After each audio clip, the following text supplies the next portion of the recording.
Halo semuanya, perkenalkan nama saya Ramli Herdiansyah. Saya Dimyati Muhaimin. Saya Ahmad Fahmi Juliansyah. Di sini kami ingin membuat video tentang sejarah masuknya Hindu-Buddha ke Indonesia.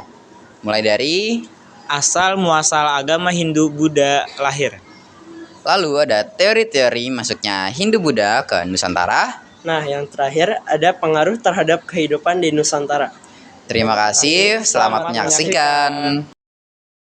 Halo semuanya, kalian pasti tahu kan kalau Indonesia punya banyak candi dan tradisi yang berhubungan dengan agama Hindu dan Buddha. Tapi pernah kalian bertanya-tanya, bagaimana dua agama ini bisa masuk dan berkembang di Nusantara? Dalam video ini, kami akan membahas sejarah masuknya Hindu-Buddha ke Indonesia, teori-teori yang menjelaskannya, serta pengaruh besar yang ditinggalkan hingga saat ini. Yuk kita mulai! Sebelum masuk ke Nusantara, kita harus memahami bagaimana agama Hindu dan Buddha lahir. Agama Hindu berasal dari peradaban lembah Sungai Indus sekitar tahun 1500 sebelum Masehi. Hindu bukanlah agama yang didirikan oleh satu orang, melainkan berkembang dari tradisi dan kitab suci Veda.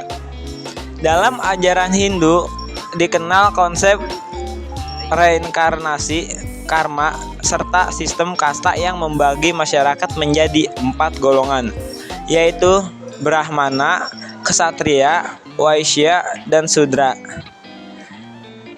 Sementara itu, agama Buddha didirikan oleh seorang pangeran bernama Siddhartha Gautama yang lahir di India pada abad ke-6 sebelum Masehi.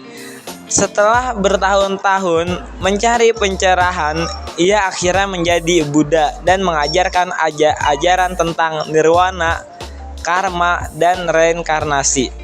Berbeda dengan Hindu, Buddha menolak sistem kasta dan menekankan keseimbangan hidup melalui jalan tengah.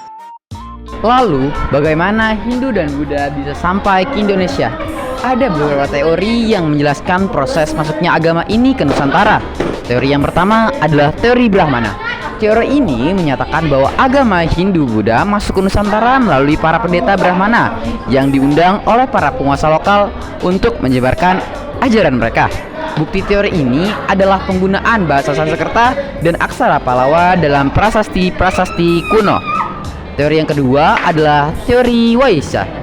Teori ini berpendapat bahwa agama Hindu-Buddha diperkenalkan oleh para pedagang India yang datang ke Nusantara melalui jalur perdagangan.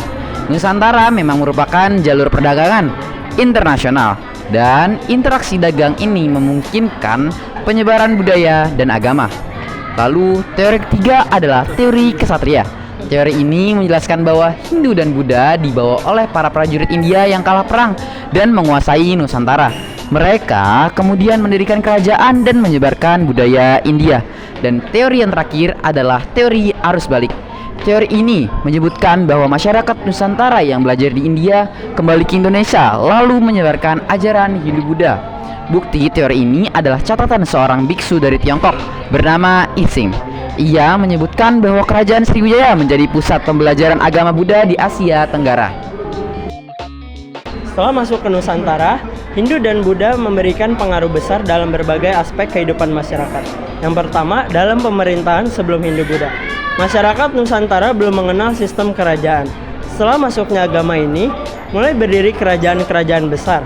Misalnya, Kerajaan Kutai di Kalimantan Timur yang merupakan kerajaan Hindu tertua. Kerajaan Tarumanegara di Jawa Barat yang terkenal dengan prasasti Ciareuteun. Dan Kerajaan Sriwijaya di Sumatera yang menjadi pusat pembelajaran agama Buddha. Yang kedua, dalam budaya dan sastra. Hindu-Buddha juga berpengaruh dalam kesenian dan sastra Nusantara.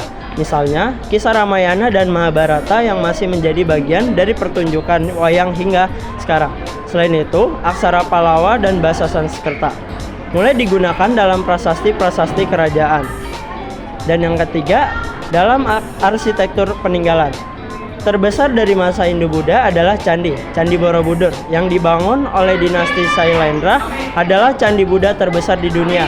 Sedangkan Candi Prambanan adalah kompleks candi Hindu yang didedikasikan untuk Trimurti yaitu Brahma, Wisnu, dan Siwa. Yang keempat, dalam kepercayaan masyarakat. Beberapa kepercayaan Hindu-Buddha masih bertahan hingga sekarang. Misalnya, upacara ngaben di Bali yang merupakan ritual pembakaran jenazah dalam ajaran Hindu. Selain itu, konsep karma dan reinkarnasi juga masih banyak dipercaya oleh masyarakat. Semoga video ini bisa menambah wawasan kalian tentang sejarah masuknya Hindu-Buddha di Indonesia. Nah, jangan lupa untuk terus belajar sejarah agar kita bisa lebih memahami jati diri bangsa kita. Sampai jumpa di pembahasan sejarah berikutnya. Saya Dimyati Muhaimin. Saya Ramli Herdiansyah Saya Ahmad Fahmi.